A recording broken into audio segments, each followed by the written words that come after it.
TDP పరిపాలన బాగుంది మళ్ళీ సరే గెలుస్తారులేండి, గెలుస్తారు, అన్న గెలుస్తారు. అంటే ఇంతకుముందు జగన్మోహన్ రెడ్డి అన్ని మహిళలకి బాగా మహిళా ఆసరా అవన్నీ ఇచ్చేటోళ్ళు కదా.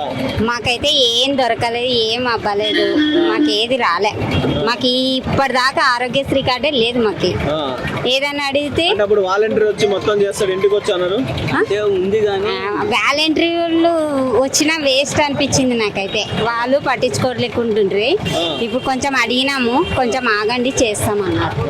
మాకు ఇంత 11 years అయింది మ్యారేజ్ అయ్యి, ఇంతవరకు ఆరోగ్యశ్రీ కార్డు లేదు, ఒక స్థలం లేదు. మేము ఇక్కడ ఆదో నుంచి కర్నూలుకి వచ్చినాము. ఇక్కడే వర్క్ చేసుకుంటూ ఉన్నాం. ఏం వర్క్ చేస్తారండి? నేను రవితేజ షాప్లో పనిచేస్తాను. అంటే ఇప్పుడు మీకు ఇంతకుముందు పథకాలు అందాయా? నాకంటూ ఏవి అందలేదు, అమ్మ ఒడి తప్ప. అంత బాగుంది, ఇంత ముందు కంటే ఇప్పుడు బాగుంది. అవునా? ఏదైనా వర్క్ కానీ ఏదైనా బాగా జరుగుతున్నాయి, అన్నిట్లో బాగా ఉద్యోగాలు రావడము అన్నిట్లో బాగుంది. ఇప్పుడు చాలా బాగుంది ఇంత ముందు కన్నా ఇప్పుడు.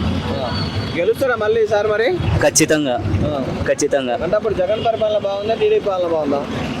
అప్పుడు అంటే జాబు ఏవి లేవు, అభివృద్ధి లేదు. ఎంతసేపు ఉన్నా జనాలు సోమరితనం అయిపోయినారు.